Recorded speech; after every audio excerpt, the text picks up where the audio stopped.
Hey guys, I'm back. Here's the DIY for today. If you guys don't like your jumpers as one pieces, you could turn it into two piece, have the jacket and the pants. Follow me on TikTok, follow me on YouTube, and follow the video so you can see the beautiful transformation. I'll see everyone later. Thanks guys, bye.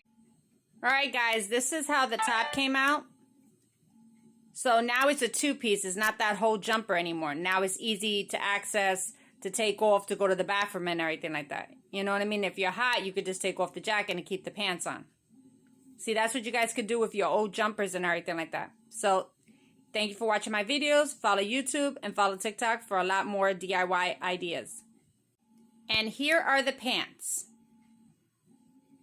I just removed it. I'm just gonna take this part, sew it right here, and that's it. That's all I need is a drawstring pants. I could wear it as a two-piece. I could wear the pants with a top and just forget about the jacket.